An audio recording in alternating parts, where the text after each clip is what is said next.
Hey guys, it's Sarah from New England Junk Journals. And I have been tagged by Marnel over at Mimi's Keepsakes in the What's in a Name tag Q&A that's been going around. So I wrote myself notes. That'll be important. So let me start out by saying that the What's in a Name tag Q&A was started by Cara Mia at Paper Confessions with Cara Mia and Bianca at BB's Closet Creations. And I will have their channels linked in my description. And yeah, so I guess I'll start with how my channel got its name. And I'm going to try to get through this in a cognizant way. Hopefully everything makes sense. And I guess I'll start out by saying some of the names I thought of. The first one that came to my head was ADD Crafter, because I definitely have I have ADHD inattentive type. And it's something that I didn't find out until I was an adult. So that comes with a whole bunch of baggage in itself. Not finding out, not knowing until an adult. I thought, well, maybe I can tell my story that way. Tell the story of what it's like being a crafter with ADD.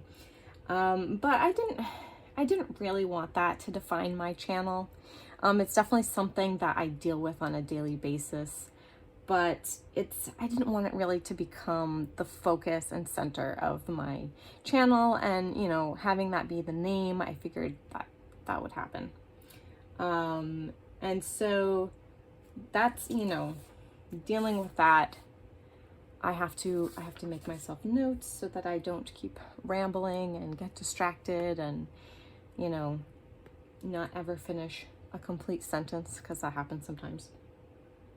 Then I thought of some other names. I thought, well, maybe I could name my channel after my location. And I thought, oh, well, how about something like Mainly Crafts, like the state of Maine, mainly.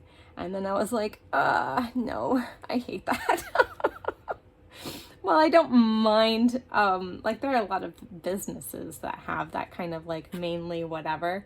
I thought, oh, that's too kitschy, it's too corny. And I didn't really want to get that specific, especially when I first started out on YouTube, not being super comfortable with it. I was like, scrap that. But I did want it to stay location based. So I went with a much broader New England Junk Journals instead of the Mainly Junk Journals. But yeah, so that's kind of like my evolution of the name itself. But I did want to talk a little bit about how I got into junk journaling. How did I find myself here? It's a long story. I'm not going to get too detailed into it, but I brought some props. I have always loved old things, antique, vintage things, going to an antique store or a thrift store or a flea market and just looking at all of the old stuff that people have left behind from years ago. And I think I get a lot of that from my grandmother. So I did want to talk, sorry, hang on. I did want to talk about my grandmother and how I think she influenced me to get into junk journaling even after she was gone. She absolutely loved reading and she loved books. And I definitely get my love of reading and my love of books from her, my love of mystery novels and things like that. She read to me and my sisters all the time when she would watch us as kids. And she had like the childcraft style kids encyclopedias full of stories and things. And yeah, I developed a love of reading early on from that. She also was and I say this very lovingly, my father's actually the same way, sort of a pack rat, not to the extent, like her home always looked immaculate. You would never go in and say, oh, this is the home of a hoarder. No, it wasn't like that. Her house was always well cared for and picked up. Her and my grandfather had a few outbuildings that housed a lot of stuff that we didn't necessarily find out about until she had passed. And my mom and my aunts and great aunts, family members were cleaning out, and they found just gobs of stuff. Like, she would have jars of elastic bands and buttons, and she saved every photo and newspaper clipping and recipe that she had clipped out of newspapers and magazines. She just saved everything. And I wish I could go back and talk to her and ask her about, you know, what was her motivation in saving them. If she was like an archiver, because that's how I see it, is that she archived everything in the family. And if I could go back to back then, this was pre me discovering junk journals, I would have saved as much as I could and help it to live on through junk journals. But a lot of that stuff did get discarded. But I mean, I can't go back now. So let's see. So sticking with my grandmother, I want to show you this book here, because before my grandmother passed, she had ALS, Lou Gehrig's disease, and my mom's cousin said he wanted to help her fulfill one of her lifelong dreams at the time, which was to go to Ireland. So he helped put together a trip for it was my grandmother, my great aunt, my two aunts, and myself. And yeah, we went to Ireland on this Irish Rambler tour, which was so awesome.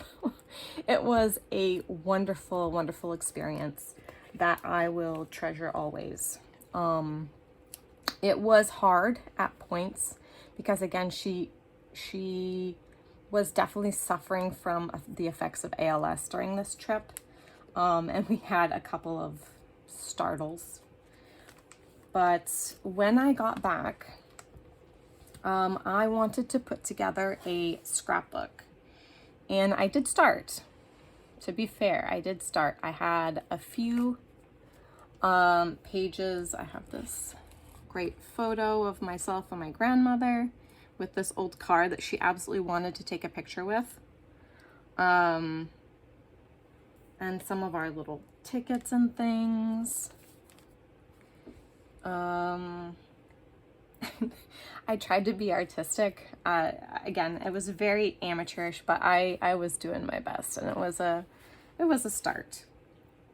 My mom is a scrapbooker, so I thought, well, I'll do a scrapbook. So I've got a few things in here.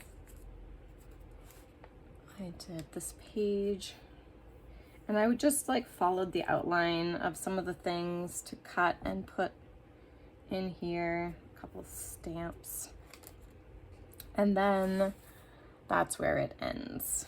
So I got a few pages in, and that was kind of like my first taste of like paper crafting and archiving with ephemera. And I really wanted to save all of those things. I have more pieces set aside. I do have more pictures set aside. And I'm thinking of maybe just converting this, if I can, into a small junk journal to commemorate this.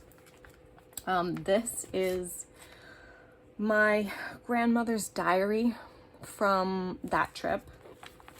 It's been photocopied, and I have the whole thing here, and I'm gonna try not to get emotional. I have not even read through this whole thing. I started reading it, and I got a couple pages in, and it was still way too fresh after she passed, and I couldn't get through the whole thing. But I do want to make an effort to get through this and just have those memories and remember them through her eyes. And I want to try to do that this year.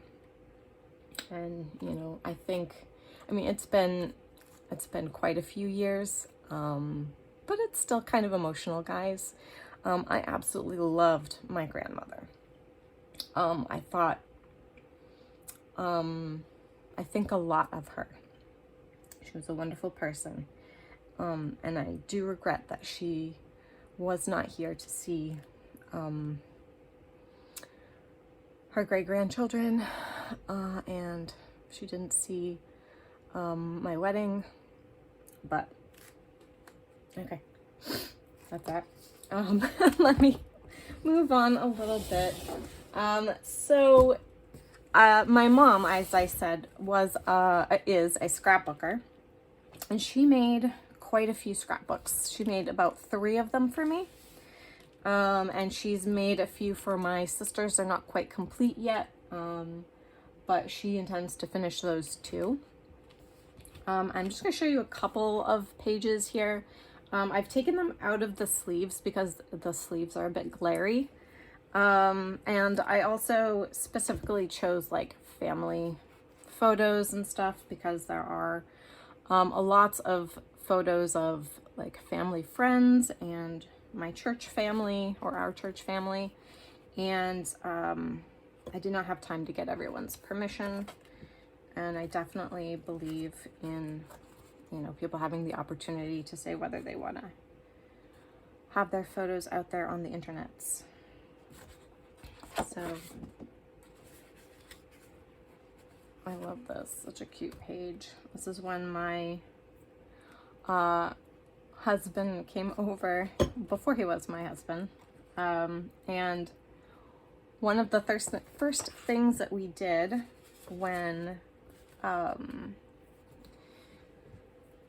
we started hanging out was to have a good old-fashioned New England bonfire and roast s'mores. So that's something that we do with everyone that we meet, who doesn't have, you know, who's not maybe familiar with the typical American culture.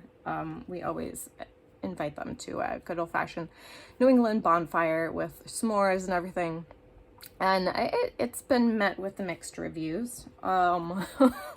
S'mores are not universally loved, but we've always had a good time.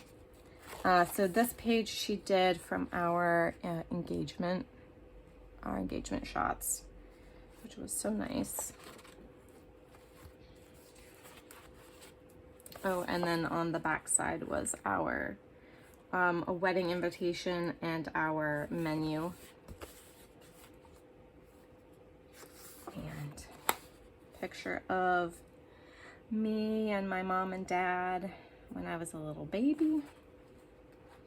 And many pictures of us together. My family is really close, guys. You know, we have a really tight family. This was just a goofy page about like that awkward stage growing up in my teenage years. But she did such a great job. I love what she did with this. Okay, and then that's it there. But so my mom being a scrapbooker and my grandmother being a amateur historian, I'll put it that way, definitely influenced early on, even though they may not have known it, getting into junk journals. As a person with ADD, I've always been creative. You know, I've always wanted to find a creative outlet, but I've tried many things over the years and they just didn't fit.